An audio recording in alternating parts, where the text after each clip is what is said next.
Capítulo 24. El fin de Parpaldía, parte 2. Mansión de Remille, Estirant. 17 de octubre de 1938. ¡De Dios! ¡No! Por favor, deténganse. Remille se despertó con la respiración entrecortada y el rostro cubierto de sudor. Las palabras del alto comisionado de Mu habían tocado una fibra sensible en ella. Sus sueños estaban ahora en ruinas. Soñó con ejércitos terranos invadiendo y aplastando el imperio, con las provincias rebelándose y desatando la barbarie en la metrópoli. Sintió el aguijón de las 2100 personas asesinadas bajo sus órdenes. Aparecían en sus sueños, observando, silenciosas, inmóviles, todas señalándola con sus manos ensangrentadas. TCH. Maldita sea. Remille se dio cuenta de que la había fastidiado, y mucho. Su decisión precipitada estaba empujando al imperio al colapso. Todo lo que hizo fue por el interés superior del imperio y de su prometido, el emperador Ludius. Sin embargo, sentía que todo se vendría abajo. Sus palabras ahora provocaban una guerra de gran escala. Las palabras del tesorero del Lunar Departamento, Maximilian, quien renunció y abandonó Estirant ayer, la golpearon profundamente. Ella fue quien causó esto. Ahora ya empezaba a presenciar cómo los alsacianos incitaban a otras provincias, como Napolia y Cooce, a rebelarse. Recapituló las palabras del alto comisionado. Mu, Alemania y Austria son hermanos culturales de otro mundo. Los estados miembros de la Sociedad de Naciones están avanzados tecnológicamente y pueden derrotar al Sacro Imperio Milicial y a Mu, y por defecto, a Parpaldía. La posibilidad de incursiones de bombardeo sobre Estirant. No podía creerlo. Si lo que dijo el alto comisionado era cierto, el imperio estaba acabado. La imagen del Hawker Hurricane estaba grabada en su mente. Imaginó al avión masacrando a los orgullosos Wyverns imperiales. El poder terrano era comparable al del antiguo imperio hechicero. Si eso era verdad, el imperio no tenía ninguna oportunidad. No. ¿Podemos dividir tierras con ellos, o qué tal dinero? ¿Es que acaso no quieren nada en absoluto? Entonces, recordó las palabras del despreciable embajador británico de un solo ojo. Rendición completa y total del imperio y reducción de sus fuerzas armadas, además de la entrega de todos los criminales responsables de la masacre. Eso nunca podrá suceder. Absolutamente no. Exclamó ella. Ella era una noble imperial. De una de las 5 mayores superpotencias, con el destino de casarse con Ludius para convertirse en una pareja poderosa que gobernara toda la tercera civilización y creara un imperio Parpaldía eterno. ¿Cómo podría renunciar a tales sueños simplemente para apaciguar a naciones bárbaras de fuera de las zonas por la muerte de unos simples campesinos? No me rendiré. Lucharemos hasta el final y prevaleceremos. Estaba decidida a luchar hasta el fin, así que has elegido la muerte. Mientras tanto en el aire, a 80 kilómetros de Parpaldía, casi 400 bombarderos volaban en formación, una mezcla de bombarderos estadounidenses y alemanes, escoltados por una fuerza de caza combinada de aviones británicos, alemanes y estadounidenses. Su misión: bombardear los activos industriales centrales del imperio Parpaldía hasta devolverlos a la Edad de Piedra. Los bombarderos tenían una escolta fuerte. Además, muchos bombarderos contaban con ametralladoras de 13 milímetros y cañones automáticos de 20 milímetros, particularmente los B-17 armados con numerosas ametralladoras calibre 50. Una de estas últimas, un arma probada por el tiempo, fue apodada la asesina de Wyverns por los aviadores, ya que resultó increíblemente eficaz para aniquilar Wyverns sin complicaciones. Mientras los bombarderos terminaban sus últimas comprobaciones, los cazas patrullaban por delante. Después de todo, el imperio todavía tenía más de 3000 Wyverns.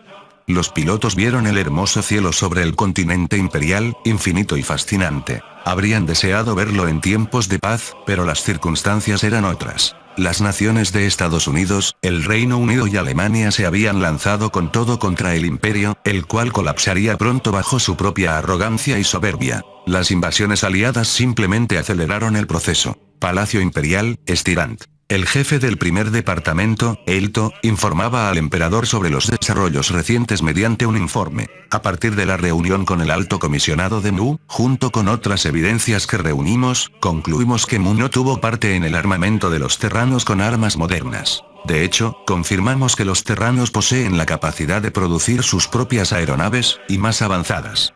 Mu realmente no nos traicionó. Aquí concluye mi informe, dijo Elto. Ludius guardó silencio durante unos minutos. Elto. Sí, su gracia. ¿Temes a los terranos? Por supuesto que no, señor, es solo que estoy abrumado por todo esto, respondió Elto. Elto, olvidas tres cosas principales. ¿Cuáles serían, su gracia? Primero, una posición defensiva es más fácil de mantener que una ofensiva. Debido a que no estábamos preparados y pecamos de exceso de confianza, perdimos las dos primeras batallas, pero ahora que estamos vigilantes, podemos evitar o mitigar sus ataques sorpresa.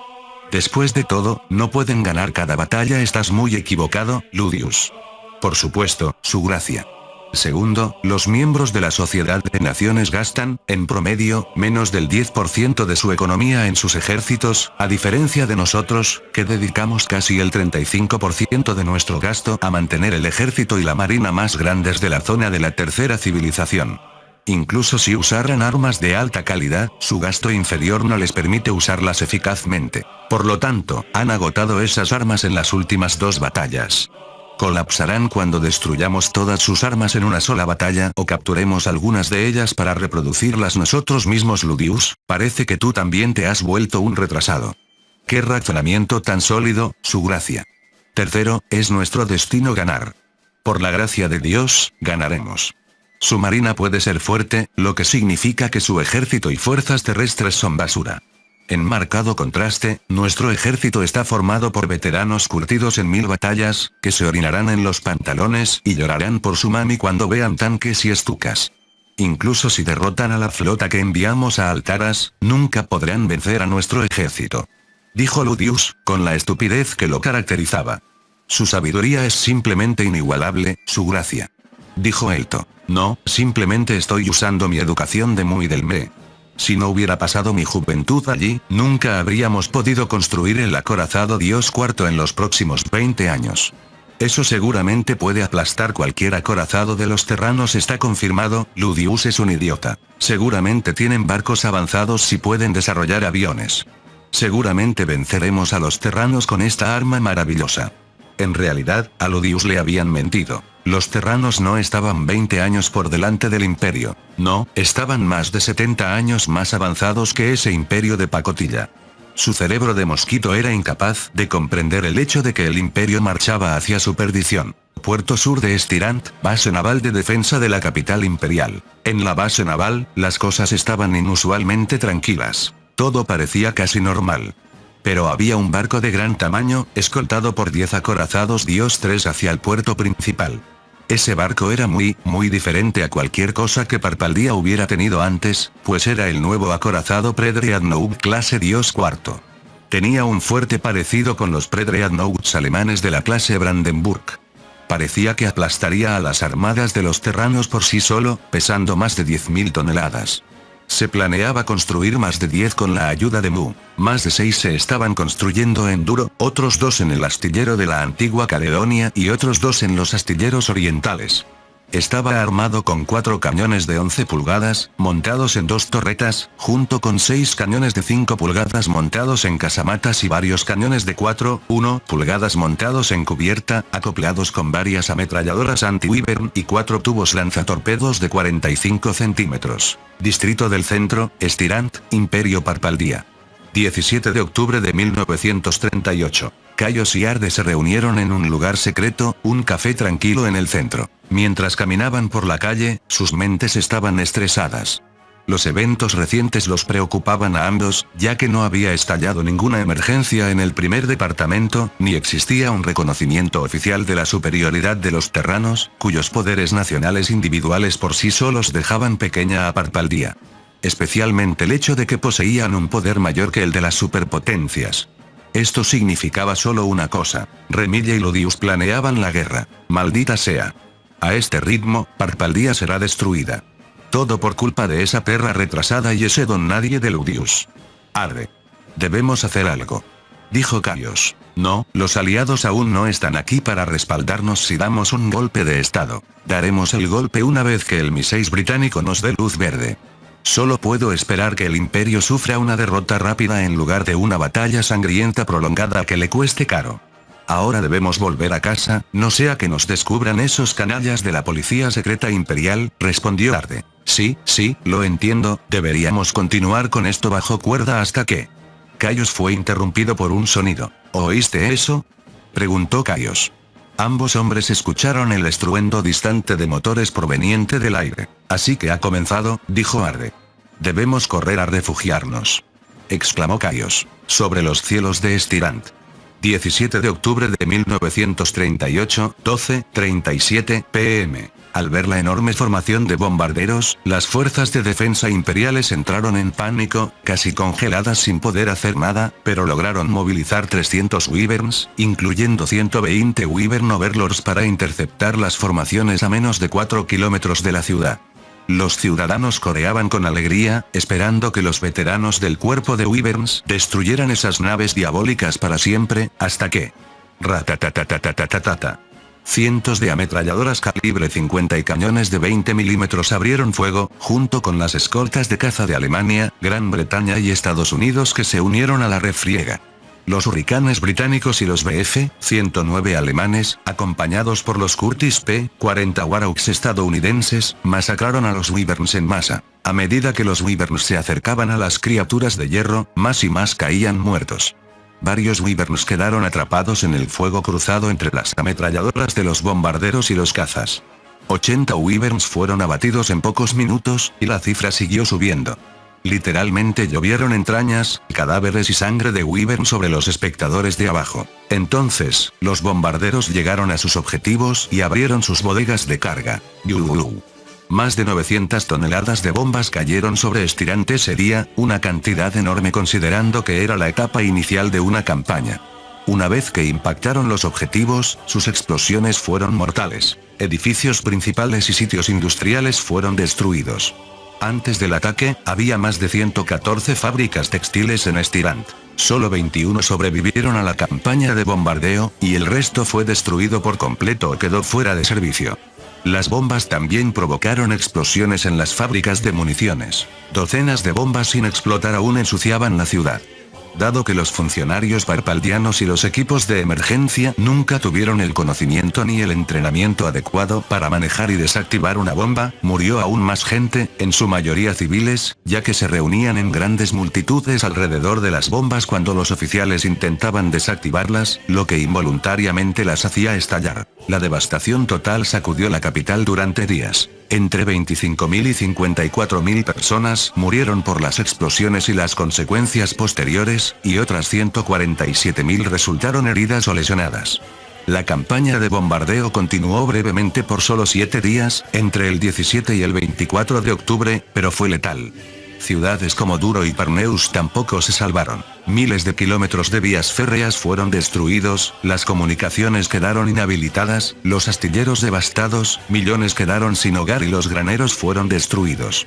Era verdaderamente una escena del infierno. Esto atrajo la condena internacional, excepto la de MU, por la crueldad de esta masiva campaña de bombardeo, pero el primer ministro Winston Churchill envió un telégrafo al gobierno del Sacro Imperio Milicial, que básicamente se resumía en: cierren la puta boca y métanse en sus asuntos. Esto envió ondas de choque a través del mundo central. Liverpool, Imperio Británico. 21 de octubre de 1938. Una enorme multitud de personas se reunió en el puerto, alrededor de los muelles y dársenas, pues en este día, los barcos de transporte británicos que llevaban a 25.000 soldados zarparían hacia Parpaldía, uniéndose en el camino con sus camaradas desplegados en Fen. Muchas personas, como esposas, madres e hijos de los soldados, se reunieron para despedirse de sus seres queridos que partían a la guerra. Gran Bretaña fue sorprendentemente lenta en desplegar a sus soldados para la invasión, ya que las tropas alemanas, francesas, italianas y soviéticas habían llegado a Filade semanas atrás. Las fuerzas estadounidenses ya habían desembarcado en Altaras y se desplegarían en pocos días.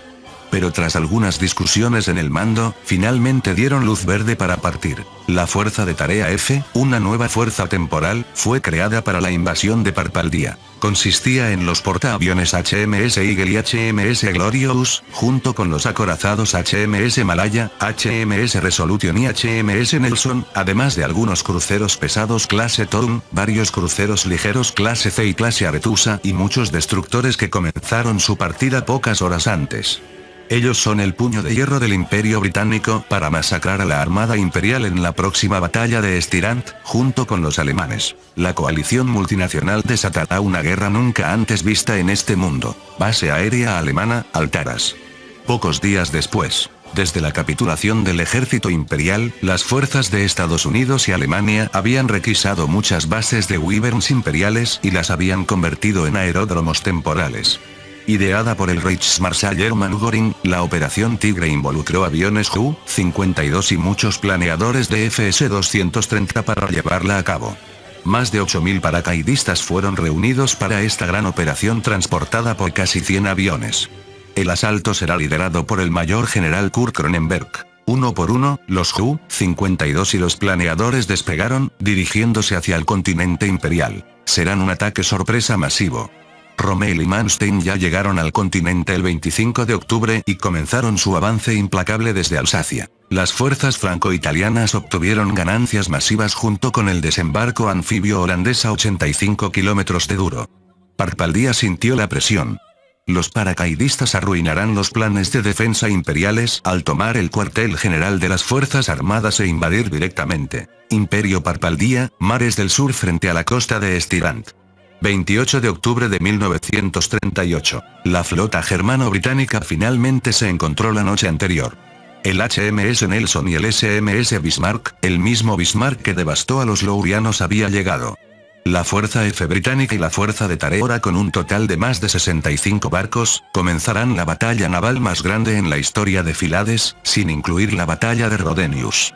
El HMS Warspite, que estaba anclado en Amanaki los días previos, fue enviado para respaldar a la Fuerza F y unirse a la batalla. La monstruosa flota moderna avanzaba pesadamente sobre los mares del sur, sus barcos emitían un aura amenazante, como si advirtieran que cualquier acorazado imperial que se atreviera a atacarlos sería destruido sin piedad. Los parpaldianos conocerán la razón por la cual los barcos HMS Warspite y el SMS Bismarck son llamados el terror de los mares. Fin del capítulo 24. El link a la historia del autor está en la descripción.